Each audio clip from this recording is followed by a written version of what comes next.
Angalia Mwenyezi Mungu katika hili, inasemekana hata Firauni pia Mungu alikuwa anamfichia siri zake mpaka alivyotakabari sana. Si alikuwa anajifanya Mungu, anajifanya Mungu ilikuwa hata akila hataki kula mbele za watu, kwa sababu yeye Mungu wasije kumwona Mungu anakula, Mungu ana njaa. Umeelewa vizuri?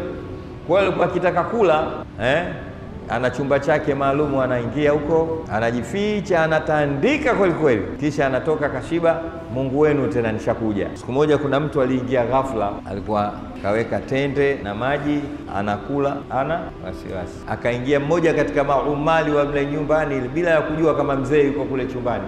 Kufungua mlango, Mungu pale pale angalia Mungu kabla yule mtu hajaingia. Leo Mungu akataka kumwonyesha jambo, anaweka zile tende tu, anafungua ile kasha, tende zimegeuka mende, wanatoka mende na yule mtoto anaingia ghafla.